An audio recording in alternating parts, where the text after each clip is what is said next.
The world always thought Evelyn Carter had everything. The photographs in glossy magazines showed her stepping out of long black cars, her husband beside her, his hand on her back as the cameras flashed. Their mansion on the hill looked like a castle, the kind of place people pointed at and whispered, "That's where happiness must live." But behind the tall windows and the quiet corridors, happiness had slowly dissolved into polite silence. Every morning she would hear the same sound, the soft click of Richard's office door closing. He left early, came home late, and carried the scent of meetings and airports instead of warmth. They no longer fought, because even arguments required closeness, and closeness had long since disappeared. She often sat by the bedroom window, watching the city lights fade into dawn, wondering when she had stopped being a wife and become only a well-dressed ghost living beside a stranger. When the opportunity came to travel to America for a business project with her old friend Emily Parker, Richard barely looked up from his laptop. "Go ahead," he said, "it'll be good publicity." His voice was flat, mechanical. Evelyn smiled, thanked him, and packed her bags that night, unsure if she was leaving for work or simply escaping. The flight was long, filled with polite small talk and restless thoughts. By the time the plane descended over New York's glittering skyline, she felt lighter, maybe because for the first time in years, she was traveling alone. The airport smelled of coffee and rain. People hurried past her with laughter and suitcases, while she stood still, almost invisible among the noise. Then she noticed two men waiting near the exit, holding a small placard with her name written neatly in black marker, Evelyn Carter. Both were tall, wearing dark suits that made them look official but not intimidating. One of them, broad-shouldered, calm-eyed, gave her a courteous nod. "Mrs. Carter? I'm Malik. This is Darius. We're here to take you to your guest residence." His voice was smooth, respectful, carrying a rhythm that reminded her of distant oceans. Darius smiled too, lighter in tone, cheerful. "Long flight, ma'am?" "Don't worry, we've got everything set." Their manners felt warm, unhurried. Evelyn followed them through the sliding doors into the cool night air. The city hummed around them, sirens in the distance, car lights reflecting off wet asphalt. In the car, she sat in the back seat, her reflection faint in the window glass. Malik drove silently while Darius filled the quiet with easy humor about the city, about how Americans complained of rain yet couldn't live without it. Evelyn laughed once, softly, and both men exchanged a quick glance in the mirror, surprised that their passengers' laughter sounded so fragile, like something unused. As the car moved through wide highways and over bridges, she found herself studying Malik's calm posture. There was something measured about the way he handled the steering wheel, steady, careful, protective. It had been so long since she'd been near anyone who moved with such quiet confidence. Darius, sitting beside him, adjusted the music to something low and jazzy. The rhythm filled the silence between them, and Evelyn leaned her head against the seat, letting the sound blur her thoughts. They arrived at a secluded villa on the edge of the city, a place Emily had arranged for her stay. The building was surrounded by trees, lit by soft garden lights that shimmered in puddles from the evening rain. Malik stepped out first, opened her door, and held an umbrella over her. "Watch your step, ma'am," he said. His tone wasn't commanding, just kind. Darius carried her luggage to the porch, joking that the weather had been waiting for her arrival. Evelyn smiled again, thanking them both. Inside, the villa smelled faintly of lavender and new wood. She wandered from room to room after they left, admiring the quiet luxury, but something about the stillness pressed against her chest. Every clock tick reminded her that no one back home would notice she had gone. She made tea, unpacked slowly, then opened the terrace doors to breathe in the damp night air. The garden beyond shimmered under the streetlights. Somewhere near the driveway, she could still hear the low hum of the guard's vehicle as they checked the gate before leaving. Their voices carried softly through the rain, Malik's deep and calm, Darius's bright and quick. They sounded like old friends sharing an inside joke. The sound made Evelyn ache in a way she couldn't explain. She wondered what it would feel like to belong in such easy warmth again. Hours passed. She tried to read, to focus on her notes for the morning meeting with Emily, but her mind drifted. The room felt too large, her reflection in the window too solitary. The rain had turned heavier, tapping steadily against the glass like gentle knocks. She thought about Richard again, about how even during storms, he used to text her good night. When had that stopped? She couldn't remember. Near midnight, she stood at the window and watched a figure move outside near the carport. Malik was there, talking on his phone, his face dimly lit by the small security light above him. He laughed quietly, the kind of soft laugh that carries warmth. For some reason, she didn't look away. Maybe it was the loneliness, maybe the strangeness of being so far from home, but she felt drawn to that simple human sound. When his call ended, he looked up and noticed her silhouette behind the glass. For a second she thought of stepping back, embarrassed, but he only nodded politely, acknowledging her without intrusion. She returned the nod. A faint smile crossed her lips. He went back to checking the locks before disappearing into the night. Later, when she finally lay down, the sheets felt too cold. The city lights flickered through the curtains, drawing pale shapes across the ceiling. Sleep didn't come easily. Her mind replayed the small kindness in Malik's eyes, the laughter of Darius, the gentle rain outside. It was nothing more than the ordinary kindness of strangers, but for someone starved of warmth, it felt almost like grace. Before drifting into uneasy rest, she whispered into the darkness, "It's strange, how safety can feel like comfort again." And somewhere beyond the walls, the rain kept falling, steady, patient, and alive, like a heart learning once more how to beat. Night stretched endlessly, and sleep refused to come. Evelyn turned from side to side, listening to the hum of the city beyond the trees. The sound of distant thunder rolled softly, like a low heartbeat in the dark. She finally rose, slipping on a shawl, and stepped onto the terrace. The air was cool and smelled of wet grass. Down below, the lights near the driveway glowed faintly through the misty rain. She stood there for a long while, watching the raindrops gather at the edge of the railing before falling into the shadows. Something about the night felt alive, like it was listening to her silence. Her mind wandered to Richard again, his measured tone, the way he used to call her Evie in their early years, and how that name had vanished somewhere between board meetings and late-night calls. Now she was Evelyn, polite, formal, distant, as if love had become a professional contract. A movement below caught her attention. Malik stood near the car, checking the locks again, his dark jacket glistening with rain. He looked up toward the house, not startled, just aware. Their eyes met for a moment, not long enough to mean anything, not short enough to mean nothing. Evelyn hesitated, then called softly, "Malik?" He straightened immediately. "Yes, ma'am?" "You don't have to stay out there in this weather," she said. Her voice trembled a little, though she wasn't sure why. "It's part of the duty," he replied, his tone gentle. "But thank you for the concern." For a moment, neither moved. The rain thickened, whispering against the trees. Evelyn looked at him again and said, "Would you like to come inside for a minute? Just until the rain eases?" Malik hesitated, his expression unreadable, but then he nodded once and walked toward the house. When he stepped into the light of the terrace, droplets shimmered on his hair and shoulders. Evelyn motioned toward a chair near the door. "You can sit. I'll make coffee." "Please, don't trouble yourself." "It's no trouble," she interrupted softly. "It's nice to have company." She disappeared into the kitchen, her bare feet silent against the polished floor. When she returned with 2 steaming cups, Malik had taken off his jacket and placed it neatly on the railing. He accepted the coffee with a quiet thank you. For a while, they simply listened to the rain.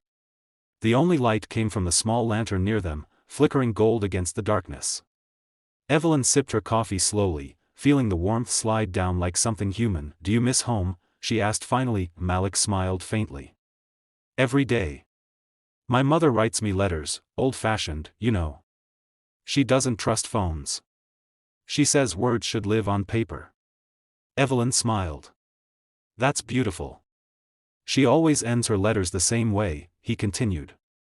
"Don't forget to live, even when you're busy surviving." The line struck her like a quiet bell. Don't forget to live. Evelyn lowered her gaze to her cup, watching the steam rise. "I think I forgot," she whispered. Malik looked at her for a moment but said nothing. Silence filled the space again, not awkward, but calm, like 2 people standing at the edge of something unspoken. "Your husband, he must worry when you travel," Malik said carefully. Evelyn laughed, but it was a small, brittle sound. "He worries about business, not about me. I suppose we both learned how to look perfect while feeling nothing." He nodded slowly, his eyes kind. "Sometimes people build walls thinking they're protecting love. But walls don't protect, they isolate." She stared at him, wondering how a stranger could say something she had needed to hear for years. The rain softened to a drizzle, and the smell of earth drifted in. Evelyn felt the quiet pressing closer, like an invisible hand between them. "You speak wisely," she murmured. He smiled faintly. "It's easy to see things clearly when they're not your own." A small laugh escaped her, genuine this time. "That's true." A flash of lightning rippled across the sky, followed by a long roll of thunder. She flinched slightly. Malik noticed and said, "You're not fond of storms?" "I used to love them," she said. "Now they just sound like loneliness." Without thinking, he said, "They sound like cleansing to me, as if the world is starting over." Something in his voice made her heart ache. She turned her gaze toward the garden, where raindrops glistened on leaves like tiny stars. "Maybe that's what I need," she whispered. "A beginning." Their eyes met again. There was no movement, no closeness, just that gaze, long enough to speak everything words couldn't. The night slowed, the air thick with rain and electricity. Evelyn didn't move, and neither did he. But in that stillness, something shifted, not passion, but recognition. Two lonely souls seeing themselves mirrored in another. When the thunder faded, she rose slowly and said, "You should rest." "It's late." "Yes, ma'am." Malik stood, placing the empty cup on the table. He hesitated before speaking, his voice low. "For what it's worth, you deserve peace." She looked at him, the words catching somewhere deep inside her. "And you deserve home." He smiled once more, the kind of smile that carries understanding rather than invitation. "Good night, Mrs. Carter." "Good night, Malik." He stepped out into the damp air again. She watched him walk through the mist toward the guardhouse, his figure fading into the soft rain. She closed the terrace door, leaned against it, and exhaled slowly. Inside the quiet villa, she felt something stir, not guilt, not desire, but an ache she hadn't allowed herself to feel in years. It was as if a window had been opened somewhere deep in her chest. She sat by the lamp, unable to sleep, and wrote in her journal. "Tonight, I spoke to someone who listened. Not as a wife, not as a name, but as a person. I didn't betray anyone, I simply remembered what it feels like to be seen." She paused, reading the words twice before closing the notebook. The rain had stopped completely now, and the silence was immense. Before turning off the light, she looked once more out the window. Malik's guardhouse light was still on, a small, steady glow in the darkness. Somehow, it comforted her. She whispered softly, almost as a prayer, "Maybe storms aren't the end of things. Maybe they're just the way the sky learns to breathe." And as she lay down, the faint sound of jazz from Darius's distant radio drifted through the night, a tender, wordless reminder that the world, even in its loneliness, still had music left in it. Morning arrived quietly, carried on a thin veil of mist. The air smelled new, washed clean by the long night of rain. When Evelyn opened her eyes, the first thing she noticed was the light, soft, silver, and gentle as if the world had forgiven itself overnight. For a few seconds, she forgot where she was.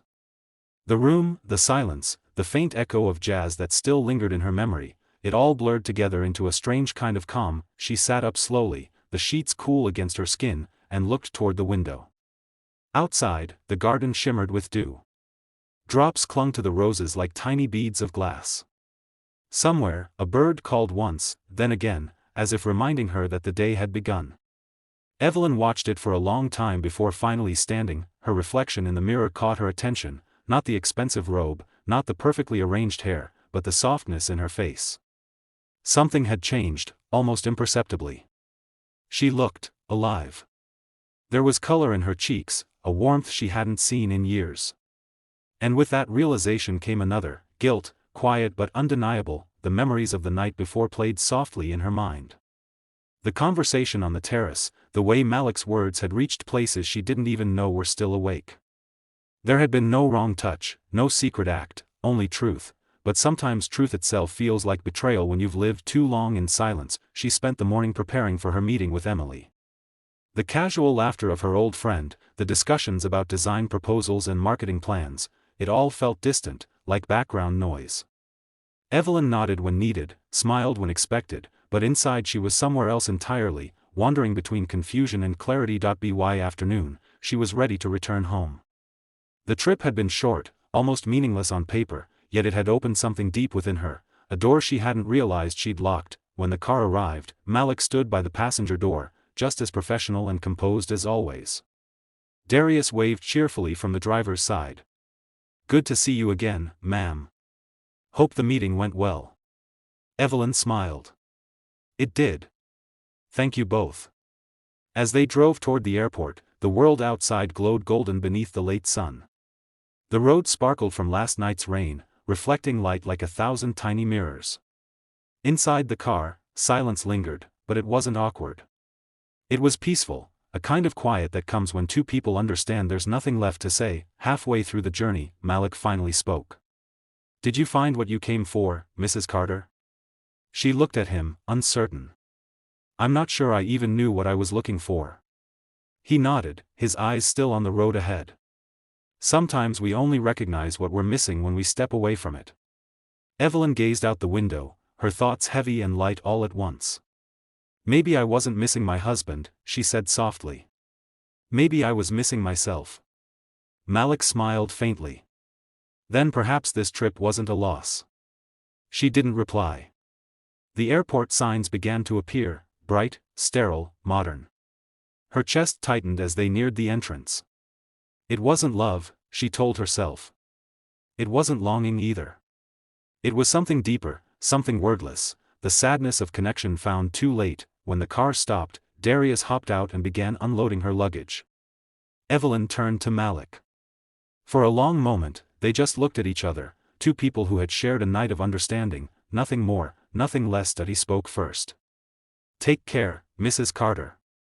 She hesitated. "Evelyn," she said quietly. "Just Evelyn." His expression softened. "Then take care, Evelyn." She smiled, the kind of smile that belongs to endings. "And you, Malik.